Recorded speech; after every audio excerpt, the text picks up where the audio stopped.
Hello out there, thanks for checking in. I'm Bob with XR6, and what we're going to be talking about in this video is the small tube stabilizer for the XR6 and XR12 rotary cutters. In previous video we had cut the very large pipe. This here happens to be 8 5/8 OD. In this video we're going to be cutting much smaller pipe up to 3.5 inches. That's the rating of the small tube stabilizer. I'm going to go ahead and show you the principle of operation, how to install and set it up in the machine, and then at the end of the video let's go ahead and cut some tubing with it. All right, stay tuned, let's get after it. I went ahead and I removed the cover off the stabilizer so that you can see the inner workings. What we have right here is a 3 transfer ball mechanism pneumatically actuated to basically close down and retract off your pipe. We've got a couple of adjuster bolts out here which will allow you to adjust how far open these transfer balls will retract, and then also how far down they will close down. Let's talk about transfer balls here just for a second.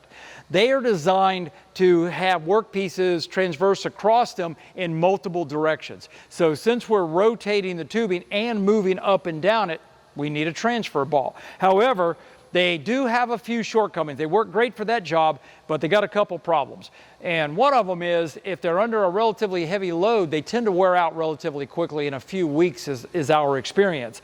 They're also extremely good at marring up aluminum pipe, tubing, polished stainless steel, anything that you don't want to scratch in. They're fairly good at marking that up. So what we've done at XR6 is we developed an automatic stabilizer system that will retract these transfer balls off of the tubing while it's going up and down the machine, rapiding when we're not actually cutting. Once we get to the point where we're ready to cut, they will reclamp back down onto your tubing in order to stabilize it. So that's your transfer balls there. Let's go ahead and look real quick at these bolts right here. The top bolt is going to be determined, like if I push this in and if I start pulling it out, you can see where the transfer balls are coming out. I hope you can. They're going to determine how far down the transfer balls will clamp. So let's just say for some reason you don't actually want them to clamp all the way onto the tubing. You would use this to provide a little bit of play right there. Not really sure where that will come into play. I know we ran into a situation where we needed it one day, so we put it in. It's so rare, I can't even remember why I did it. But just remember that bolt out there is going to adjust how far down the transfer balls will clamp. The lower one is the one that we use all the time. And what it's going to do is it's going to determine how far the transfer balls will retract off of your tubing. And you can see if I'm turning it now, you can see the transfer balls moving. The idea is we don't want this, these transfer balls. Let me back this off right here. Let's just say we're cutting 1-inch tubing. Right now I've got it opened up probably to about 3.5 inch, right? So if it was going to cut 1-inch tubing, it's basically going to slam down because it's got a pretty good amount of time to build up some momentum. It's going to slam down on your pipe or tubing. Once again, if we're working with aluminum or stainless or something that you really want to protect, you want it looking nice, we don't want this thing slamming down. So the bottom one is where we're going to adjust it so that when the transfer balls retract, they're only going to pull off the tubing a very small amount, typically 1/8 of an inch. So that's those two right there. The final thing to show you here is the V-roller right here. Now you can imagine, as soon as the transfer balls retract off the tubing or pipe, the pipe's going to fall, right? And you're exactly right. So what you're going to do is we're going to use this V-roller here to carry the weight after the transfer balls have retracted. So the idea or the principle of operation is you will clamp your tubing into the transfer balls, load it up, and then you're going to adjust this so that it's just barely below the tubing, so that when these things retract, the tubing will settle into that V. I actually use a piece of paper to do that spacing. All right, anyway, that's all I really got to tell you right here. Let's go ahead. I'm going to go ahead and pull this pipe out of the machine, and I'll show you how to put this stabilizer into the machine.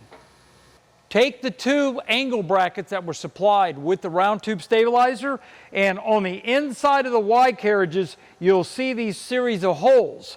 I like to go ahead and place these brackets pointing towards the inside of the machine using my 10mm bolts. Now they use a 15mm socket, and all I'm doing is I'm just putting them in by hand right now. So they're just sitting there. I've already got the other one installed on that side. Now we're going to go ahead and take the stabilizer and place it on top. Before I place the stabilizer into the machine, let me show you a little feature. We have a little adjustable bracket right here. I'm going to get a little closer. Hopefully the autofocus will pick it up.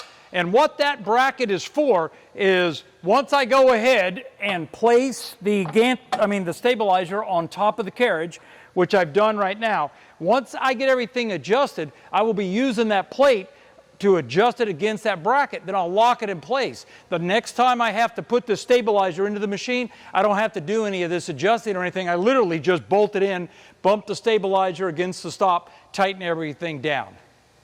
I'm using two 12mm bolts to actually fasten down the stabilizer. They're going to drop through the top part of the bracket. They're going to go through that angle bracket, and then using my fingers, I'm going to bring it up a little bit. The idea is I want to take some of the play out of the bracket and the stabilizer, but I still want to be able to move the stabilizer in and out. The next thing we're going to need to do is simply plug in the two air hoses into the fittings marked 1 and 2. Now these air hoses will come with a little label on it. You can't see it, but there's a little label 1 and 2.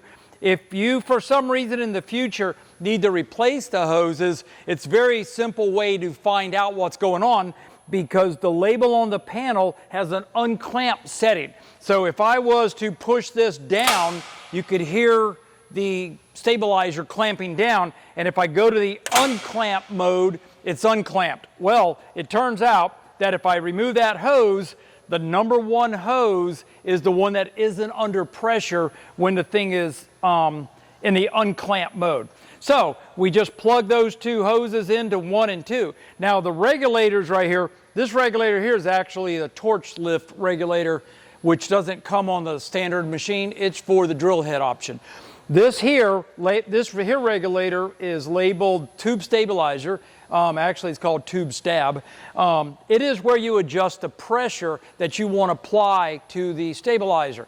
Now, the reason you want to be able to adjust that is, once again, it has a lot to do with aluminum. If you're dealing with steel, sure, I like to run up around 100 PSI, let that bad boy clamp on it pretty good. If I'm running aluminum, though, and I'm doing a lot of clamping and unclamping, I'm typically going to run the pressure a little bit lower if I decide I need to. It depends on the grade of aluminum. So that's why the regulator is there. Now, most of the time, you're going to leave the regulator alone and just go with it. Real quick, before I get back over to the stabilizer, let me tell you why we're using a pneumatic stabilizer. And it has to do with pipe and stuff like that. Because when's the last time you saw a perfectly round piece of tubing or pipe? Typically, especially pipe, might be a little bit oblong or something like that. Well, with the pneumatic stabilizer system, it's constantly adjusting itself. It's constantly correcting for any irregularities in the tube itself. That's why we use the pneumatic system. However, the downside, of course, is it only has so much force. That's why we're limited to a 3.5-inch OD. All right, let's go ahead and move back to the other side of the machine. What we've got to do now is place a piece of tube. I have a piece of 1.5 inch tube here. I actually mic'd it to make sure that it wasn't oblong, and believe it or not, it's within like 0.02 of an inch round, which is inconsequential. That's really good. I'm going to go ahead and take this tube, and the reason I'm using tube is all of our machines are equipped with coolant that runs down through the tubing while you're cutting to give you a little better cut quality. Well, that means there's a tube sticking out of the chuck right here. Now, I could have removed the tube and used a solid piece of, let's say, 1.5 inch round if I wanted to. However, this thing is extremely round, so I'm going to use a piece of tubing and eliminate that. Now, I'm going to let this tubing hang out about 6 inches from the chuck, and I'm going to go ahead and tighten it down. All right, the next thing we have to do is adjust the limit stops to prevent the roller system from actually hitting the chuck. Anytime you modify the configuration of the machine, let's just say we put in a round tube stabilizer, or we take it out, or we put a square tube stabilizer in it, you always want to run it back as far as you can, as close as the chuck, and then readjust that limit deal. So let me go ahead and I'll do that. I've come around to the back side of the machine right here to show you the bump stop / reed switch trigger system, and it's this right here. Let me go ahead and remove it. I've got a 19mm wrench. Remember, all of our machines are metric. They are made in the USA, but we make them metric. Anyway, this is the bump stop system right here. It's got the rubber bump stop on it, and it also has the blade to trigger that reed switch right there. This is what we're going to adjust up or down this rail in order to prevent that stabilizer from running into that chuck. Now, all you do is just place it up in there. Now, the spur gear segment has a little indentation in it, and the idea is that bolt's going to ride up into that indentation a little bit, and that'll let you slide it back and forth without the gear falling out of the machine. It also properly locates the whole system. So what I do is I put it in there, and then I'm just running the bolt up a little bit until I can wiggle that spur gear and it doesn't fall out of the machine, but I'm still able to, move back and forth like you see me doing right here. Now, the next thing I need to do is look at the distance between the roller system and here, and I'm seeing about, 8 inches maybe. Take note also that I have the clamp mechanism in the open position because it's going to ride across this tube right here. Now, what I want to do is just by eyeball, I want to adjust this in so that it is definitely less distance from the reed switch to the blade than it is from this roller to the chuck. Then I'm going to hand tighten it up just a little bit right here. I don't need to tighten it up all the way. Put it in position. Now, I'm going to go around to the front of the machine, and I'm going to home only the Y-axis. And I will shoot a little segment after this showing that, even though there's other videos on that, in the name of completeness. All right? So we're going towards it. You can see it go into the reed switch there. All right. Now, what I want to do is look and see how close am I to this chuck. And it turns out I got remarkably lucky. I'm about 3/8 of an inch away from the chuck, which is a good distance. So I don't really need to adjust this anymore. But let's just say I was 1.5 inches away from the chuck. Then what I'm going to do is I'm going to back this thing up maybe 1.25 inches. I want to be out away from the chuck anywhere from 1/4 to 1/2 inch. You don't want to get too doggone close. Now, using my 19mm wrench, I can now securely tighten this bolt down. Now, notice I didn't grunt there. I didn't go all out, but I tightened it fairly snug. So she's locked in pretty darn good right there. And now we have set the home position of the machine with the round tube stabilizer in it. Let's go around to the front, and I'll just show you real quickly how I home the machine. In order to home the machine, normally we're going to go select the home drop down right here, and we're going to select all, home all. However, notice there's a checkbox right next to the home, all the home axis. That means the machine has been homed. However, we want to rehome only the Y-axis. So I select the home Y, I click it. It's telling me, do you know there's lifters in the machine, which we do have lifters in it, and it's going to automatically drop them. So it's kind of warning us to prepare for that. I'm just going to hit yes. You hear the lifter drop, and the machine, and the lifters come back up, and the machine is homed. Before I can continue on, I need to explain a little bit about how we adjust the power head. There's a large nut on the back. I'll take a picture of it and show you right there. We are going to use that nut to adjust the power head up and down. There are also two 12mm bolts or nuts back there that we're going to break loose. We're not going to remove them, we're just going to break them loose to allow us to adjust it up or down. Once we have it in position, then we're going to lock those 12mm nuts down, and the power head will stay in position. So let me go ahead and reposition the camera so that I could show you what we're trying to accomplish right here. What we're going to be trying to accomplish right here is to adjust the power head up or down and the stabilizer in and out until all 3 transfer balls grab a hold of the tubing evenly. Now, when you first clamp it down, the odds are only 2 of them will engage. So let me go ahead, and I'm going to come back over here to my switch, and I'm going to throw it in the down position. It says auto. That's also the clamp position manually. So let's do that. Okay, notice it just grabbed it and actually moved the whole stabilizer over. Now, what I want to make sure is that first I want to go around all of the little bolts right here, and I want to tighten them up with my fingers. I do not want to actually lock them down to where the stabilizer can't move. I want to be able to move the stabilizer. Now, I'm going to do the same thing on all the brackets. I've already done it on the rear, so we're good. Now I've got to get down here, and basically I've just got to look. I'll take a picture, show you what I'm looking for.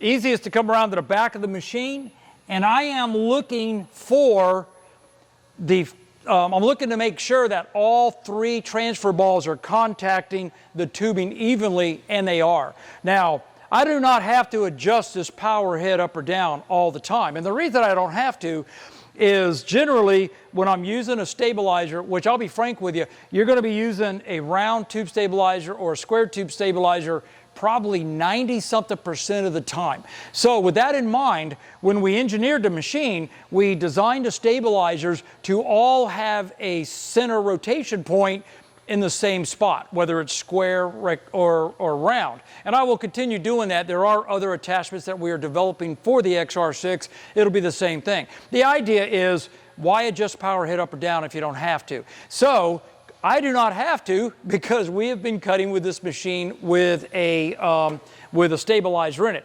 However, the procedure I told you, I'd break those 2 12mm nuts loose, I'd raise it up or down until I see all balls contact. Now what's going to happen, the force of the transfer balls alone is going to position the stabilizer left or right. At this point, all I need to do now is take my wrenches and start tightening down everything. So if I come over here, I'll get the back one here real quick, snug it up. Okay, and then I'm going to go ahead and get my 15mm socket, and I'll tighten up the side plates. At that point, we're done adjusting. Before I continue on, let me show you something that I kind of forgot to tell you about on the regulator right here. We supply the machine with these little orange, whatever color they happen to be, plugs. So whenever we disconnect these hoses, you definitely want to put these plugs back in it to keep dust and debris from getting in and messing up the air system. Just wanted to bring that out because I kind of forgot to do it. Alrighty, so we've got the stabilizer is adjusted as far as its position goes in relation to the center axis of the power head, your tubing. Now, remember earlier I showed you that little flat plate that we could adjust up or down? Sideways? It's back here in the rear of the machine, and the purpose of that plate is, now that I've got everything installed in the machine, I don't want to keep doing this every time. I just want to pop the stabilizer in the machine and kind of get going. Now, I'm going to go ahead, using the little impact here, I'm going to slide that plate against the bracket, and then I'm going to tighten everything down. Okay, now the next time I put the stabilizer into the machine, I'm just literally going to put it in it, slide it to the rear of the machine until that bump stop contacts, and then I'm going to tighten my bolts down. Now, I want to make sure that whenever I do that, the order I want to do it in is I want these side little brackets right here on the side plate, I want them very, very snug so that when I tighten them down, we're not really trying to pull on the gantry or pull on the gantry leaves.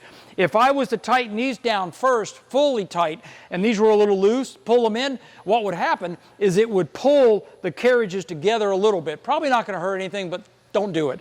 Make sure these are tightened first, and then those. That's why I hand snugged them up pretty good, was basically to get rid of all of that play.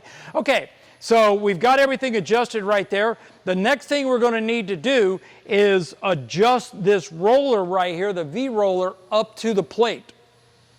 Before I continue, let me mention something. Once I install these brackets into the XR6, the 2 angle brackets on each side, do not remove them. You only have to set them up one time. That's why I've been saying all I got to do is pop the stabilizer in it and tighten these 2 bolts down right here.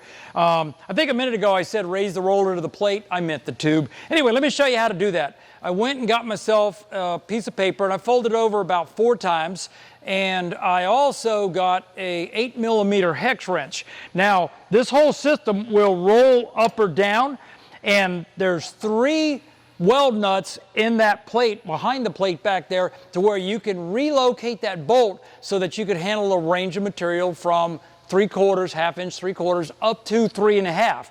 And the way to find out which bolt it goes in is if you can lift the roller up into the plate and it won't move, then you're good to go. So what I'm going to do is I'm going to take this paper and I am going to place it on top of the V-roller, push the V-roller into the tube. Got it right that time, didn't say plate. Tighten it up, and you're going to want to tighten this one up pretty good, pretty snug. Okay, at that point, I can now remove the paper and spin the roller free because the roller is not contacting the tube. You don't want the roller scraping against the tube all the time. And that, by the way, leads me to one of the reasons why we don't use the square stabilizer in order to cut round tube. And that's because the square stabilizer doesn't have transfer balls, so as you spin around in those rollers, you will tend to mar stuff up. That's why the transfer balls, we prefer them here at JD Squared. Okay, is there anything else I need to say? Obviously, we're going to go ahead and adjust these bolts right here, and then I'll put the plate back on it and we're good to go. Now normally the plate is always on the machine. The only reason it's off right now is I kind of want you to see what is going on. Do not operate the machine with that plate off of there because this is very powerful pneumatic system. It's got a lot of leverage, and if you don't like your fingers, take the plate off, see what happens. Anyway, let me go ahead and set up so we can adjust these bolts right here. Remember, the idea is we do not want the transfer balls to be slamming down on the tubing too hard. Now, if I go ahead back here and I flick the switch to the unclamp mode, you can see how far the transfer balls are off the tube. That's not what we want. Let's go ahead and close it down. Okay, and what we're going to do is we're going to adjust this bottom bolt in. There's a little lock nut on it, so loosen up the lock nut. We're going to adjust it all the way in until it bottoms out. Now if I hit the unclamp button, nothing happens because it's at full travel. I'm going to start backing off this bolt a little bit. Now when I engage it, you can see the balls just very slightly come off of the tube. I'm going to back it off a little bit more. And there you go. That's pretty much it. In fact, I can see the distance between this ball and the tube. Looks like I got about an 1/8 inch clearance. Now, you're going to have the switch down in clamp mode in order to move this. Oh, I like that a lot. I'm about, I don't know, maybe a 1/16 of an inch, 1.5 millimeter off the tube. That's perfect. I'm going to go ahead and snug this bolt down, tighten it up. This bolt up here, we're going to leave fully in the unadjusted, all the way the full out position. So I'll lock both those down. And then we're looking pretty good. Now, the one thing I'm going to want to do is verify that I've got everything. So after I've all done loading everything up, I want to come around to the back side of the machine, look through here, and make sure that all 3 transfer balls are contacting the tube. Okay, let me do this. Let me go ahead and replace this plate because I kind of like my fingers. And then we'll load up some material and we'll actually cut it, and hopefully you'll be able to see the transfer balls in action. I've been thinking about it here a little bit, and I decided I'm just going to go ahead and go through the whole procedure real quick. I've been telling you how easy it is. Let me go ahead and show it to you. So let's just pretend this is the square stabilizer. We're going to take it out and we're going to switch over to round tube. Now, I've removed the hoses. I've got my plugs in. Let me go ahead, take my impact wrench right here. I'm going to remove the bolts, those 12 millimeter ones. Alrighty, we'll set that down. And let's go ahead and lift her out of here. Okay, all right, ready, set, go. All right, we're going to go ahead and replace the stabilizer into the machine. And I'm just going to place it in, and I am going to bump it against that stop that I told you about. Let me take the bolt out. Okay. Put it there. Let's put this bolt back, that bolt back. Get my nuts. Push it up against the back stop. Remember I said we're going to push it against that stop. Let's go ahead and lock her down. 1, 2. Okay, stabilizer's in the machine.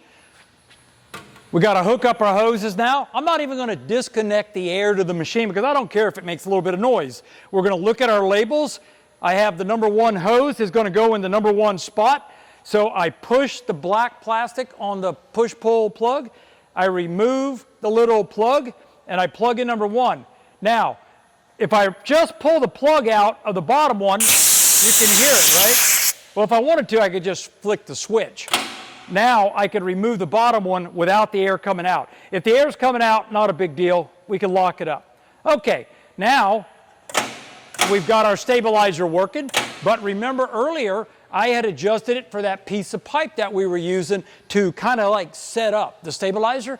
This is an 1.25 inch pipe that we're going to be cutting, and the other one was 1.5 inch, which means we have to readjust all of this. Let me show you how simple that is. Take your 19mm wrench, go ahead, close down the balls, the transfer balls, break this one loose and back it off.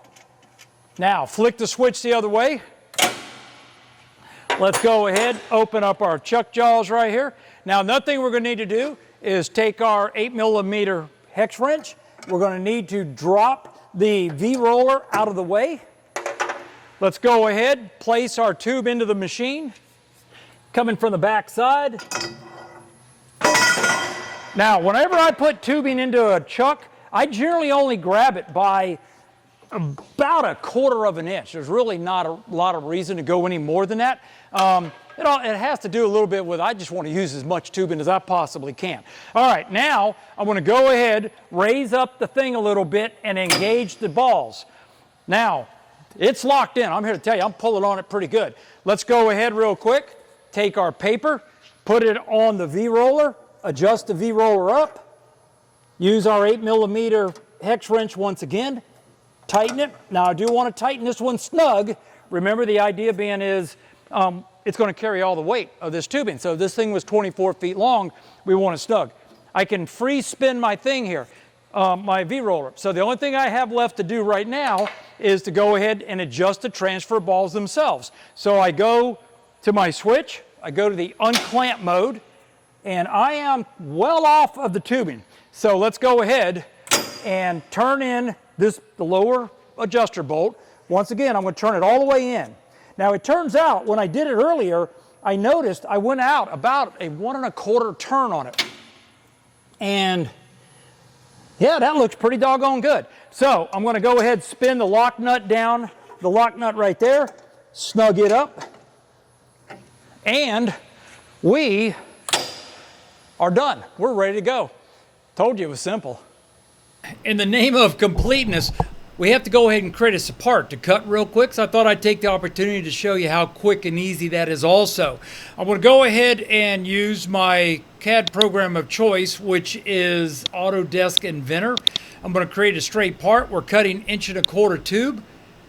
I'm just trying to give you an idea of how fast you can do things if you wish to. All right, let's go ahead. I'm going to pick a front plane. I'll say give me a new sketch. I'll flip that bad boy around.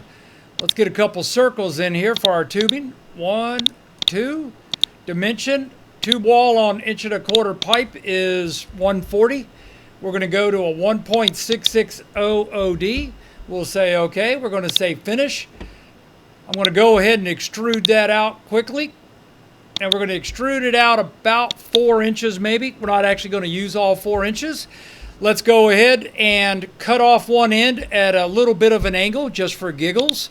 So we'll say I want a new sketch. I'm going to go ahead, project some geometry. By the way, a lot of programs, SolidWorks, Fusion, they're all going to work roughly the same way as this right here. I'm going to go ahead, pick that there, and then let's go ahead. I'm going to connect all three. Inventor doesn't make me do that, but sometimes I like to do it anyway.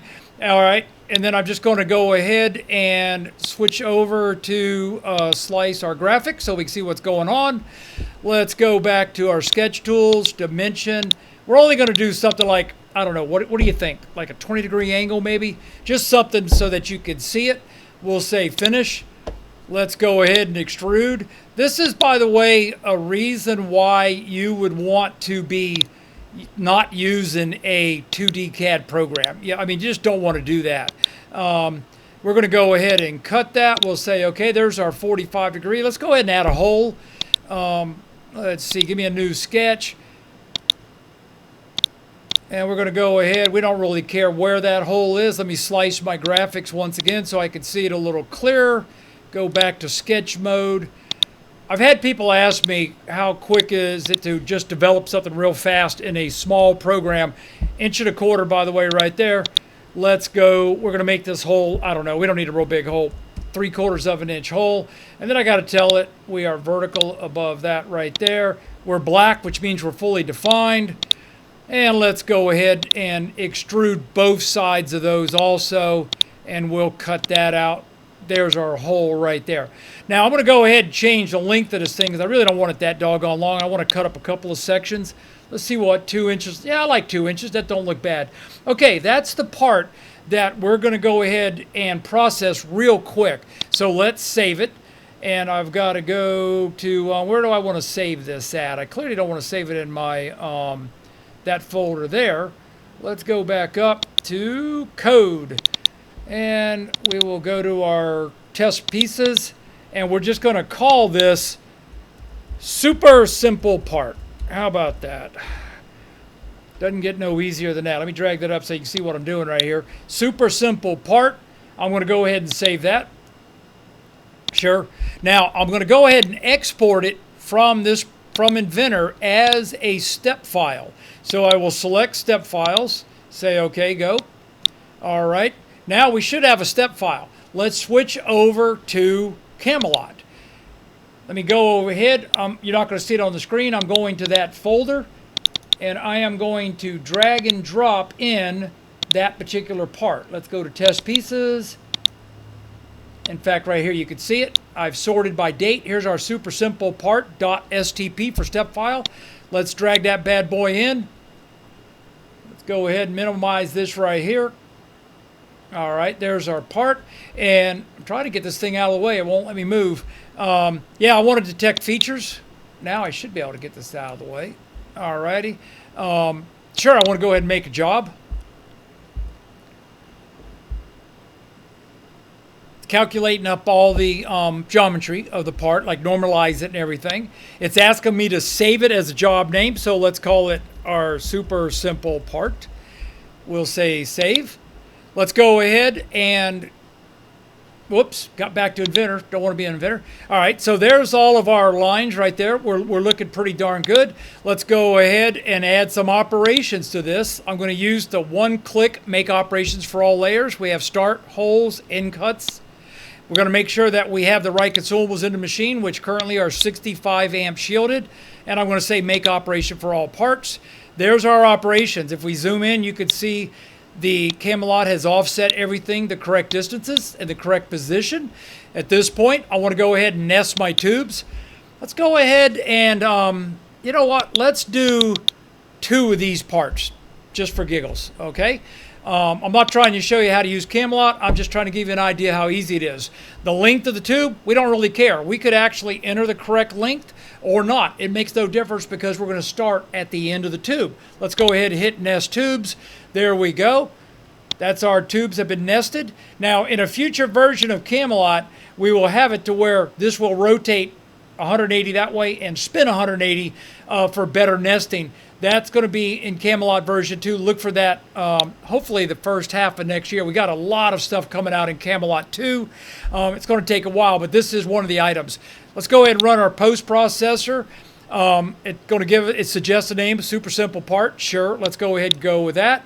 There's our G code. At that point, now all I've got to do is take this G code right here, copy it to my USB. Let me go ahead and pop a USB drive into my computer. Alrighty.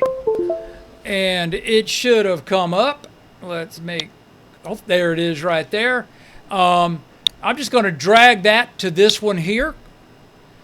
Eject that bad boy. Let's see. Eject it.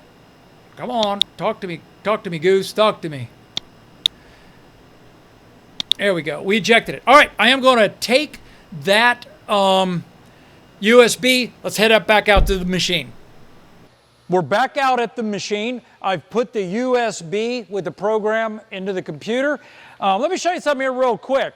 If I go ahead and I clamp down the transfer balls onto the tube. I could then take a level, place it on there, and wow, we are dead perfect, which we should be if you think about it, because once we adjusted this square to the transfers, it had no other way of being. However, I did want to just check it real quick. Let me toss that out of the way. Alrighty, let's go ahead and prepare the machine for cutting. All right, what we're going to do is we're going to go over to Plasma, and we're going to go down to Wizards, and we're going to pick the round tube. There's multiple ones, but we're going to pick the round tube one, and right here we have 1.66, should be 1.660 entered as the OD of the tubing. We're going to generate that stub program. We're going to go back to the Plasma right here, and we are going to run that program. All right, what you need to do is when you're going to run the Wizard, first thing we're going to want to do is actually place the torch just above, right in the middle of the tube, within an inch or so from the top. Now we're going to go ahead and hit the run button again. And what the machine is doing right now, the XR6, is looking for the middle of this axis. So it probed the top, it probed the sides. Now it's going to spin just to verify.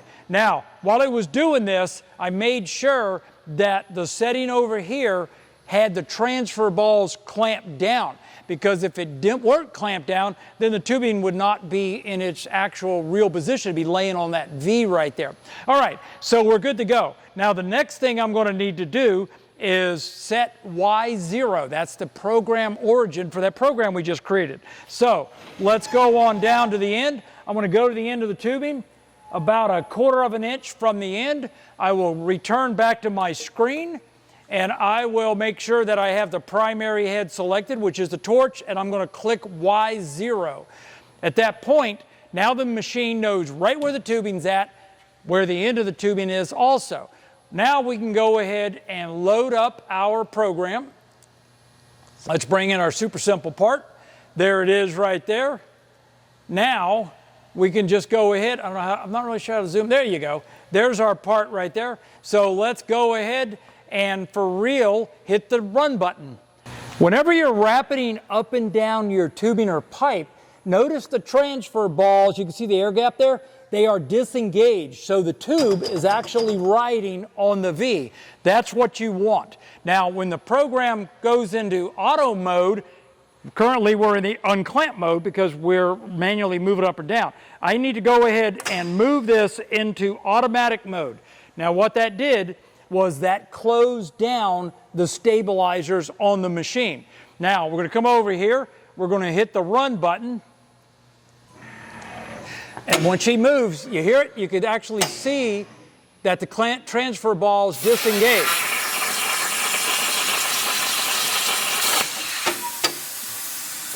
Happens real quick, don't it?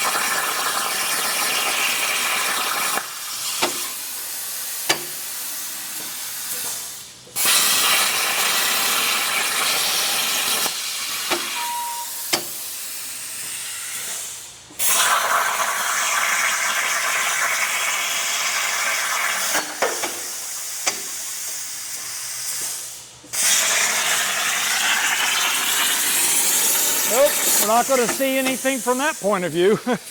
That was pretty darn bright.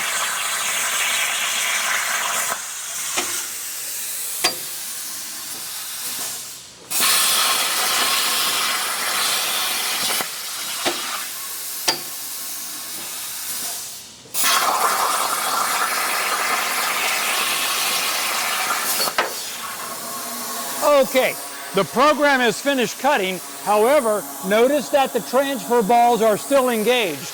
I'm going to come over here and I'm going to go into the non-auto unclamp mode.